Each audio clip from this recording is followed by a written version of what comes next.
Di ujung utara Sulawesi Tengah, ada kabupaten yang harum namanya, yang dikenal hingga jauh. Namanya Toli-Toli. Orang-orang menyebutnya kota cengkeh. Makanya, di pusat kota berdiri sebuah tugu cengkeh, penanda identitas dan penanda kebanggaan kalau cengkeh adalah sumber kehidupan. Sebutan itu bukan sekedar nama. Di sini, cengkeh tumbuh juga dalam sejarah kehidupan masyarakat. Lebih dari 12 juta pohon cengkeh tumbuh di tanah Toli-Toli yang berdampingan dengan masyarakat. Di antara perbukitan hijau di Toli-Toli, ada desaku, Labengga, tempat di mana hampir seluruh bukitnya dipenuhi pohon cengkeh. Berdiri tegak, menghadap matahari, dan melindungi kami di sini.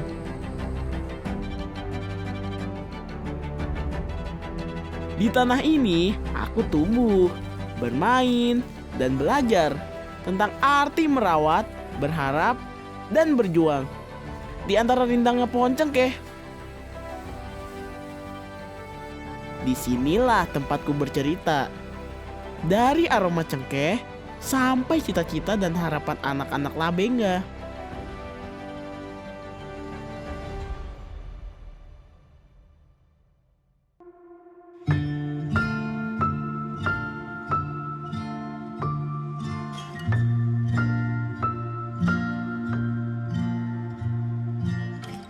Tahukah kamu teman, kalau cengkeh adalah rempah asli Indonesia?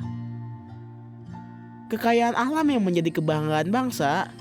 Bahkan di masa lalu, cengkeh menjadi primadona yang diperebutkan bangsa-bangsa Eropa. Dan kita boleh berbangga karena cengkeh masih tumbuh subur di tanah kita sendiri. Salah satunya di desaku, Labengga. Kamu sudah pernah melihat langsung cengkeh, teman? Atau sudah mengenal rasanya karena mamamu memakai cengkeh sebagai bumbu masakan di rumah? Cengkeh bukan sekadar rempah. Ia memiliki banyak sekali manfaat. Makanya, setiap hari masyarakat Labengga pasti ke kebun untuk merawat atau sekadar melihat bagaimana pohon cengkeh tumbuh dari hari ke hari. Sekarang, ikut aku ke kebun cengkeh yuk teman.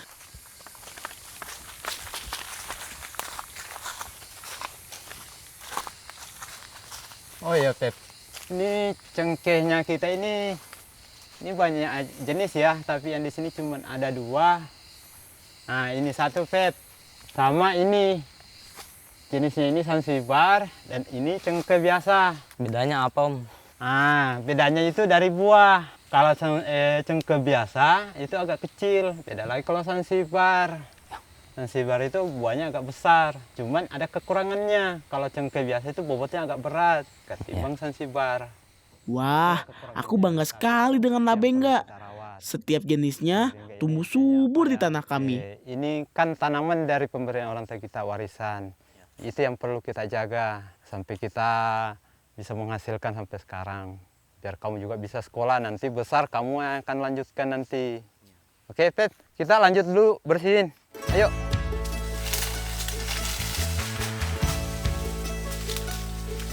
Yang lebih membuatku senang, perawatan cengkeh ternyata tidak sulit.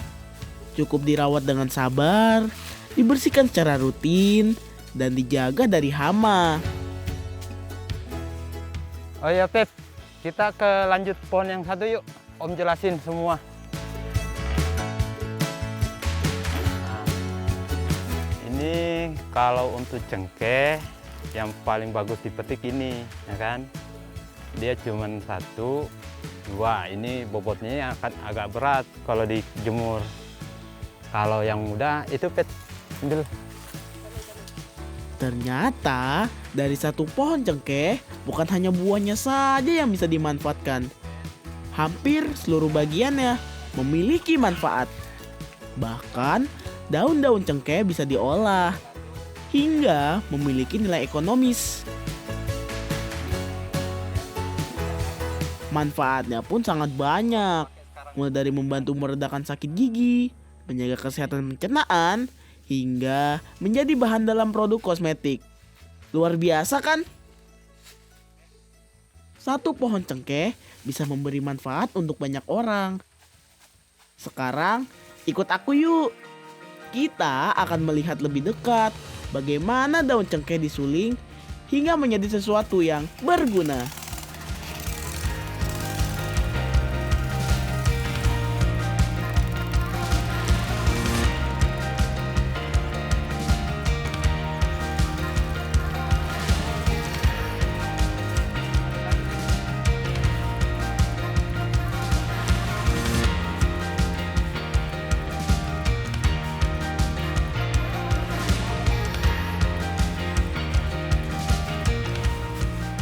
Nah, ini Feb, uang hasil daun tadi harganya 110. Oh iya. Terima. Om, boleh tahu cara penyulingannya nggak? Boleh, mau belajar menyuling? Oh iya. Ayo kita naik ke atas itu. Sekalian bantu sama Om. Prosesnya akan dua kali ngisi ini. Pertama, yang harus kita lakukan adalah menuangkan daun cengkeh ke dalam drum ini. Daun yang digunakan harus sudah kering.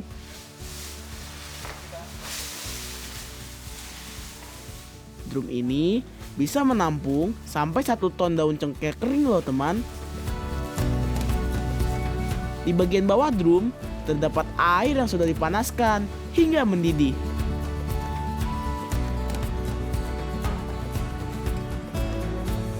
Kalau drum sudah penuh dan semua siap, kita tutup rapat dan proses penyulingan pun dimulai. Proses ini membutuhkan waktu cukup lama, sekitar 8 hingga 10 jam. Oh iya teman, bahan bakar yang digunakan ternyata daun cengkeh yang sudah tersuling loh. Bahkan sisa hasil pembakarannya tidak terbuang percuma. Daun-daun tersebut diolah lagi menjadi pupuk. Jadi, di sini hampir semuanya dimanfaatkan dari alam kembali untuk alam. Nah, ini Febri. Kan tadi kita udah kasih masuk daun dari dalam ketel. Nah, ini sekarang udah keluar minyaknya. Tapi minyaknya masih nyampur sama air. Nah, ini. Nah, nanti kalau kita mau ngelihat minyaknya ada apa enggak, nah itu minyaknya ngambang.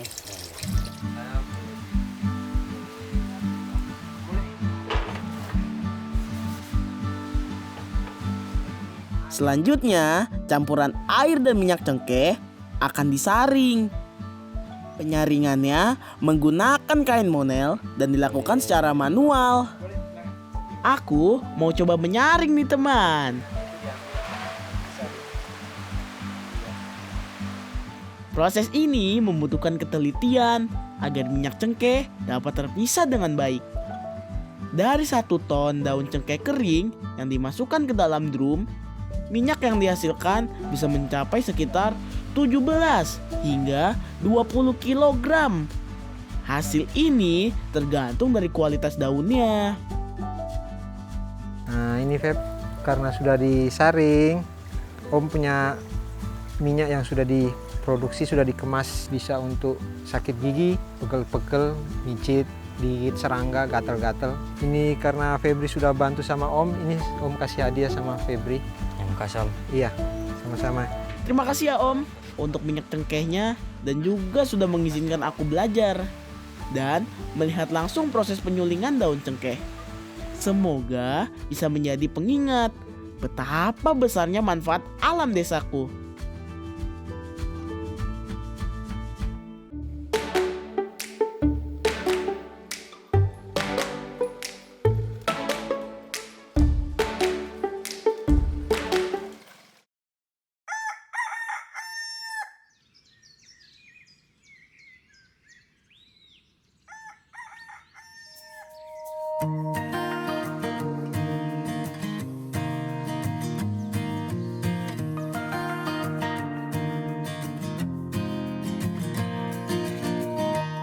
Pagi di Labengga terasa datang lebih awal bagiku. Seakan aku sedang berlomba dengan matahari. Itu karena ada jalan panjang yang harus aku lalui. Febri berangkat sekolah dulu ya, Ma.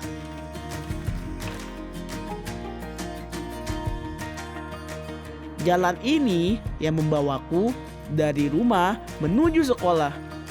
Panjang dan tidak mudah. Kebanyakan jalan yang kulalui masih rusak, berbatu, dan licin. Apalagi setelah hujan turun. Di sini jalan juga rawan longsor, membuatku harus ekstra hati-hati. Kurang lebih 7 hingga 10 km jarak yang harus kutempuh. Tapi ini harus kulalui dengan semangat dan harapan. Assalamualaikum warahmatullahi wabarakatuh.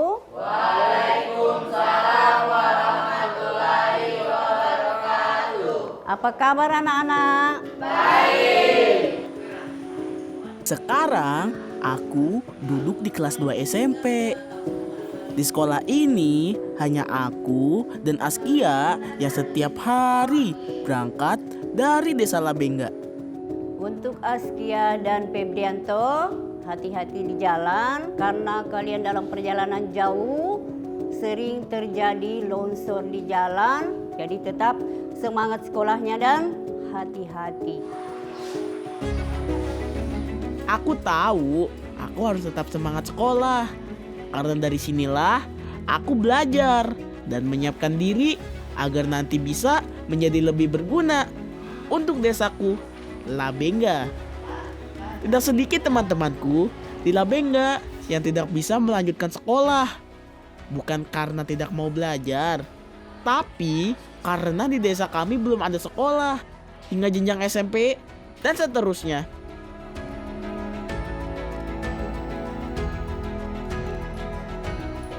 Karena itu, setiap aku menuju sekolah, aku juga menyemangati diriku sendiri.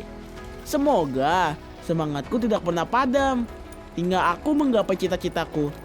Agar suatu hari nanti aku bisa membangun desa Labengga.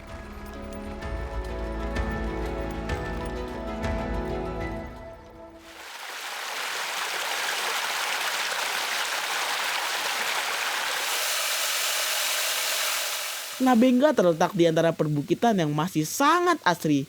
Alam yang terjaga ini membuat sumber daya air di desaku masih baik. Aliran air inilah yang kami manfaatkan untuk menghasilkan listrik. Namanya pembangkit listrik tenaga air. Kata Bapak, air yang terus mengalir bisa membantu kami menyalakan lampu dan menjalani aktivitas sehari-hari. Dan inilah mesinnya.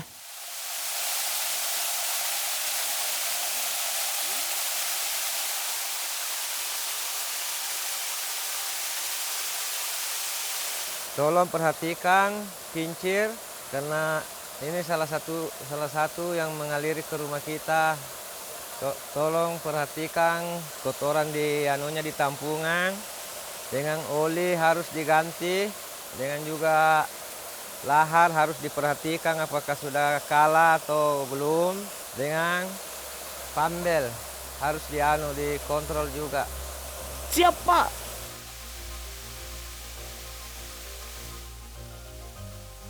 Dengan mesin ini, energi dari air diubah menjadi listrik. Awalnya, air memberi tenaga gerak ke kincir. Lalu, tenaga gerak itu berubah menjadi listrik. Listrik yang dihasilkan kemudian disalurkan melalui kabel ke rumah-rumah kami.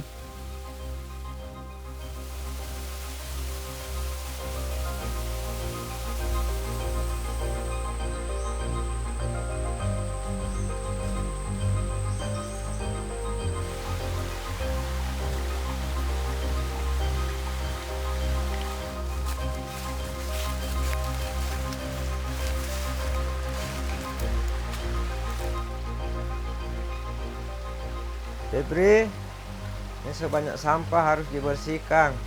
Inilah bagian terpenting, bagian yang harus selalu dijaga. Aku harus memastikan tidak ada sampah ataupun daun-daun yang bisa menyumbat aliran air menuju mesin.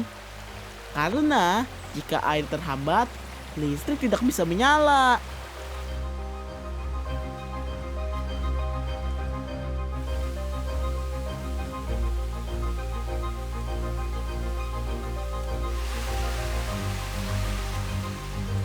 Dari aliran air, lahirlah terang. Dan dari alam yang terjaga, kehidupan kami pun terbantu. Karena tanpa air, tidak akan ada listrik.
Di Labenga, kami sangat bergantung pada alam. Hampir semua masyarakat di sini adalah petani. Setiap pagi maupun sore hari selalu ada aktivitas di kebun.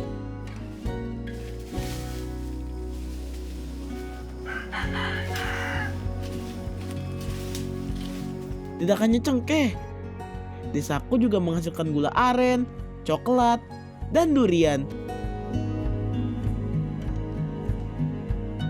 Dan hari ini, aku akan membantu omku merawat kebun coklatnya. Merawat tanaman kakao atau coklat ternyata tidak terlalu sulit, teman. Yang perlu dilakukan secara rutin adalah menyingkirkan gulma di sekitar pohon.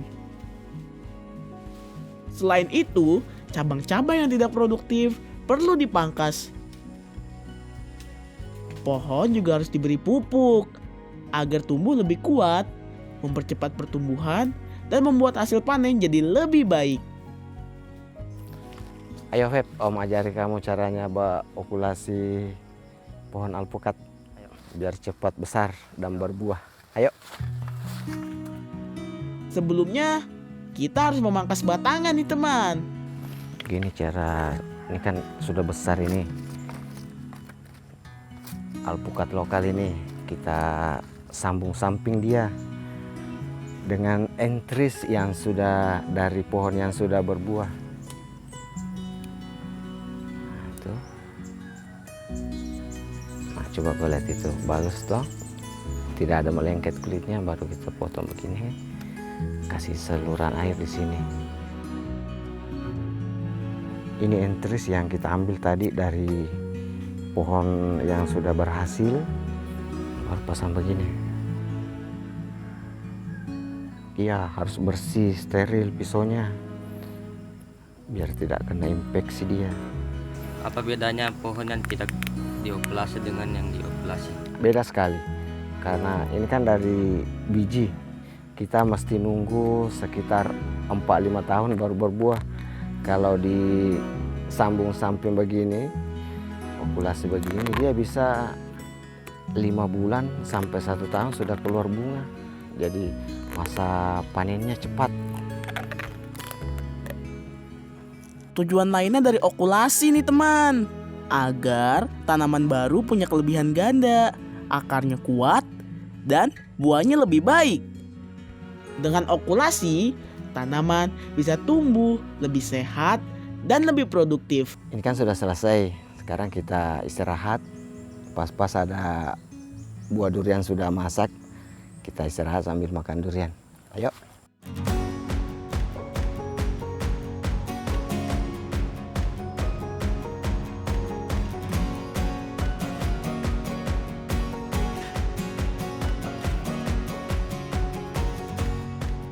Tahukah teman, durian dari Labenga adalah salah satu yang terbaik di Indonesia. Kalau kamu pernah mendengar nama durian Palu, ya, salah satu penghasilnya berasal dari Labenga.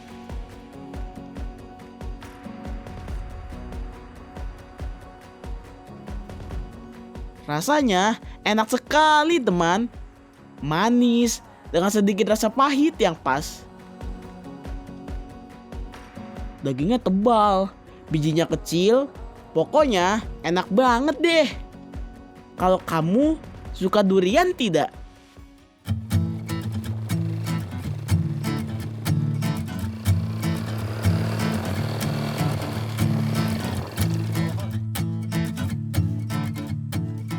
Di balik kekurangan desaku, aku belajar untuk menyadari bahwa Labenga sebenarnya sangat kaya.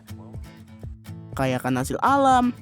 Hanya saja belum semuanya diolah dengan maksimal. Dari cengkeh dengan segala bagiannya yang bisa diolah, buah-buahan dengan kualitas terbaik, aliran air hingga manisnya gula aren. Bukankah kekayaan seperti ini seharusnya bisa membuat jalanku ke sekolah jadi lebih baik?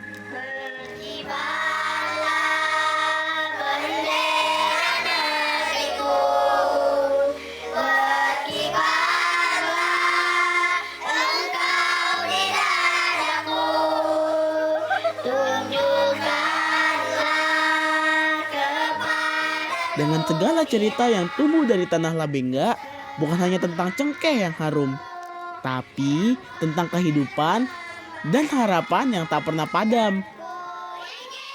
Desaku mengajarkanku arti bertahan dan bermimpi. Aku bangga lahir dan tumbuh di Labenga, desa yang sederhana namun kaya akan alam dan semangat warganya. Dan dari sinilah aku ingin terus melangkah, belajar, dan suatu hari kembali untuk menjaga serta membangun Labenga agar harumnya tak hanya terasa hari ini, tapi juga untuk masa depan. Negeriku.